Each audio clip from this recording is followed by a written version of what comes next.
Ó Yauxa, ó Yau, ó Yauxa, ó Yau, assim seja. A paz de Yauxa Mashiach seja com os amados irmãos. Meu nome é Arthur, sou aqui de Belo Horizonte.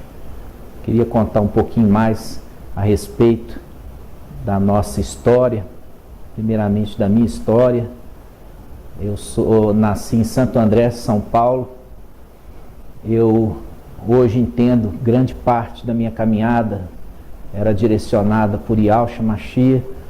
Quando eu nasci, fui estudar numa escola israelita chamada Escola Externato Oswaldo Aranha, em Santo André, São Paulo. Ali eu fui alfabetizado inicialmente no hebraico. Minha mãe era professora de quarta série. Minha professora, que na época falava morá é professora em hebraico, morá e moré é professor em hebraico. Eu fui ali introduzido, e já desde aquela fase ali infantil, eu sabia que eu era um israelita, que eu estava espalhado nessa terra. Eu sentia isso no meu coração, apesar de não ser da religião judaica, mas eu sabia que eu era um israelita. E ali o pai me conduziu. Quando mudei para Belo Horizonte, fui estudar na escola, uma escola judaica também, israelita, chamado Albert Einstein. E ali também, no caso a diretora era minha tia, e ali eu fiquei a quarta série. Depois eu tive uma experiência de passar por denominações evangélicas, semelhança do Shaul Paulo, que também teve que passar por essa experiência de seitas do judaísmo, sendo capacitado para aquele grande momento na vida de Shaul Paulo, quando ele seria levantado para a era de Esmirna, para trazer uma mensagem e trazer os segredos do reino de Yahweh. E nesse tempo do fim, nós estamos aqui em Belo Horizonte, desde 2017, nós estamos aguardando essa redenção maravilhosa que há de vir em breve. E nós, em 2019, eu fui imergido nas águas, imergido no nome precioso de Yauxa Mashiach, e ali comecei o meu ministério. Aqui em Belo Horizonte, nós estamos imergindo na região metropolitana, imergindo em Minas Gerais. Nós estamos restaurando um modelo que é um modelo de Esmirna, que é um modelo da igreja em casa. Nós não nos limitamos a fazer lives de partir do pão e cálice, nós queremos fazer presencialmente, porque é assim que os apóstolos eles introduziram na igreja, era esse sistema presencial. Ali tem o calor humano, ali tem o momento nosso da gente poder se abraçar, de um olhar no olho, de chorar, de se alegrar junto. Naquele momento ali, nós falamos do nosso Pai eterno e do nosso Pai supremo e Yahweh dos exércitos, que o Pai nos dá a revelação das Escrituras, e é sobre essa revelação das Escrituras que nós estamos trazendo agora, nessa era Filadélfia, tudo que o Pai tem nos dado durante esse um ano que nós nos reunimos. Nós fazemos o partir do pão e o cálice, pão sem fermento, pão ázimo, e também o suco de uva, que é o vinho novo, sem fermento. Nós fazemos isso em todas as nossas reuniões. Nossas reuniões inicialmente eram 2 vezes na semana, e hoje nós nos reunimos todos os dias da semana em casas, né? Um dia em cada lar, espalhado aqui em Belo Horizonte, inclusive também em Congonhas e outras cidades que são cidades adjacentes aqui de Belo Horizonte. Queria contar um pouquinho a história dos irmãos, para os irmãos também ser um exemplo. Por quê? Porque o modelo de igreja em lar é o modelo dos apóstolos e nós temos que restaurar essa prática.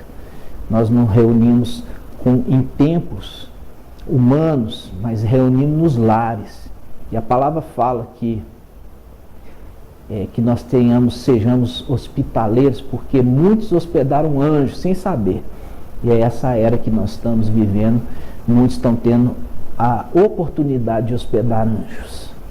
Eu quero trazer para os irmãos aqui um pouco sobre o mapa, que é esse pergaminho do final dos tempos. É uma revelação maravilhosa que o Pai nos chamou para fazermos isso, para que a gente pudesse mapear o seu projeto, mapear o que Ele planejou antes da fundação do mundo, para que pudesse ser revelado. Como Daniel lacrou ali, Daniel é um filho de Alcha, chamado pelo anjo filho do homem. Toda vez que fala filho do homem, está falando filho de Alcha. Quando vai falar filho de Adão, de fato, primeiro Adão, fala homem nascido de mulher, é diferente. Então, Daniel lacrou, o anjo falou assim, lacra esses segredos, porque esse segredo não é para o seu tempo, é para o tempo do fim. E agora o tempo do fim chegou os filhos de Alcha para abrir o entendimento, abrir esse pergaminho que Daniel lacrou. E nós estamos abrindo também Ezequiel, que ele recebeu um pergaminho que ele mandou ele comer e era doce. É essa revelação, esse entendimento. E nós vemos João e Alhana ali em Apocalipse, ele comeu, mas ele percebeu que era doce na boca, mas era amargo ali no estômago. Amargo por quê?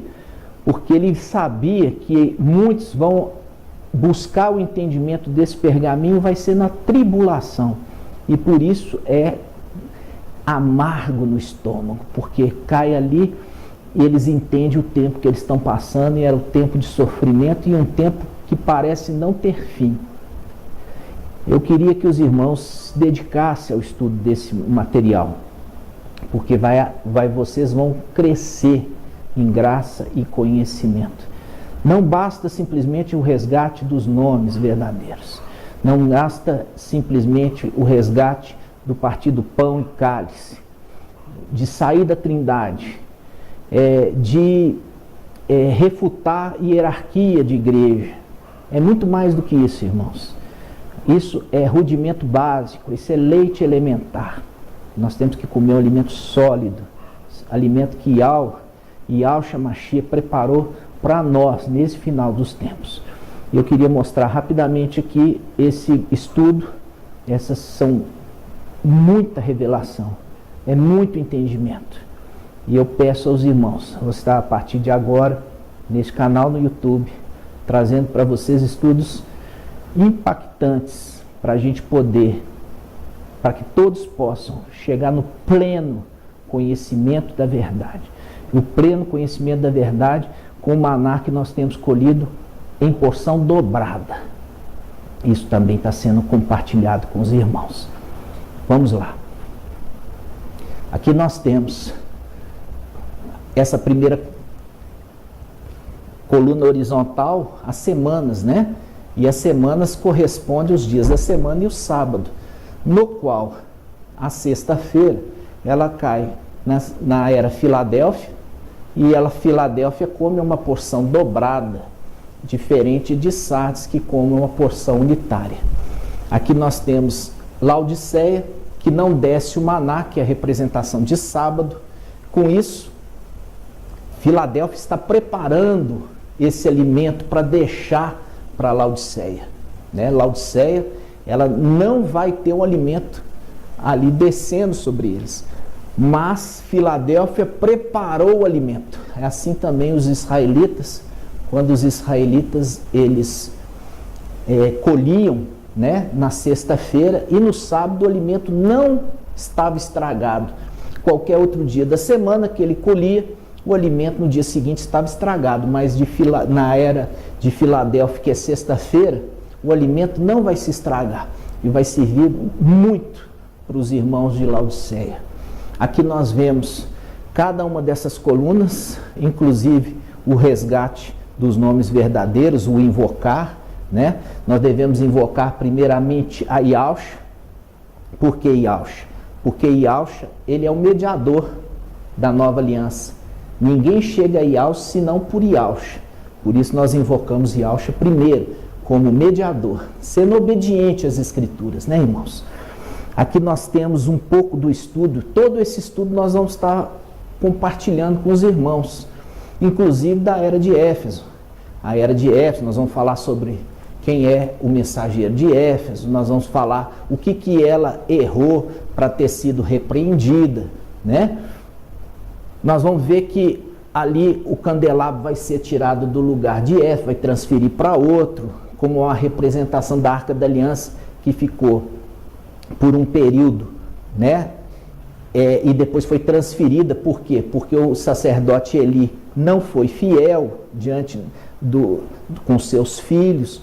É uma representação de Esaú que não deu valor da primogenitura e com isso perdeu a primogenitura para Jacó. Então nós vamos ver tudo isso, nós vamos ver que Éfeso é bronze, né? Por que ele é bronze? Nós vamos ver a referência do bronze no templo celestial, onde que se trata os vencedores de Éfeso, por que eles são referidos como bronze. Nós vamos ver Esmirna, que não tem repreensão, como também Filadélfia não tem repreensão. São as duas únicas igrejas da era que não tem repreensão. Você vai saber que no tempo de Salomão existia duas colunas, não é só uma coluna. Você vai aprender que Filadélfia, ela vai ter uma parte dos 144 mil, a outra parte maior vai vir de Esmirna.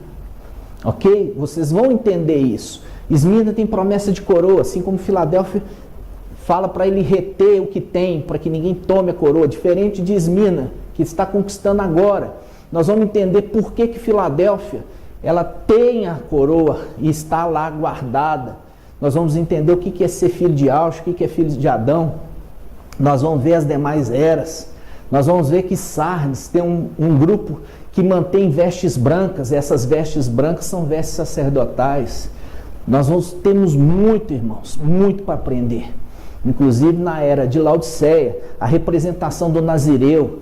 Nós temos o Samuel, que era um Nazireu, é a representação do vencedor de Filadélfia. Sansão, que perdeu a cabeleira, é a representação do perdedor de Filadélfia, que tem que ir para Laodiceia, representado como filho pródigo, que vai ter que passar por tribulação para poder aprender. Nós vamos ver na palavra que não existe trevas exteriores. Isso pode ser um choque para muitos, mas você vai ver que é necessário você alcançar o pleno conhecimento da verdade, inclusive que os evangelhos fermentados são impróprios para o consumo. Aí você vai falar assim, mas tem fermento na Bíblia toda, mas você tem uma coisa que é algo que está fermentado, que você pode substituir o nome, mas não mudou o sentido, e quando você fermentou a massa e ela mudou a substância, ela agora se tornou o quê? Corrompida. O entendimento é corrompido. Então nós vamos ver que os evangelhos, quais são os evangelhos que você não pode seguir e qual você tem que seguir, porque é a Escritura. Tudo isso para te conduzir de volta para o caminho. Tudo isso nós vamos estar fazendo aqui no canal.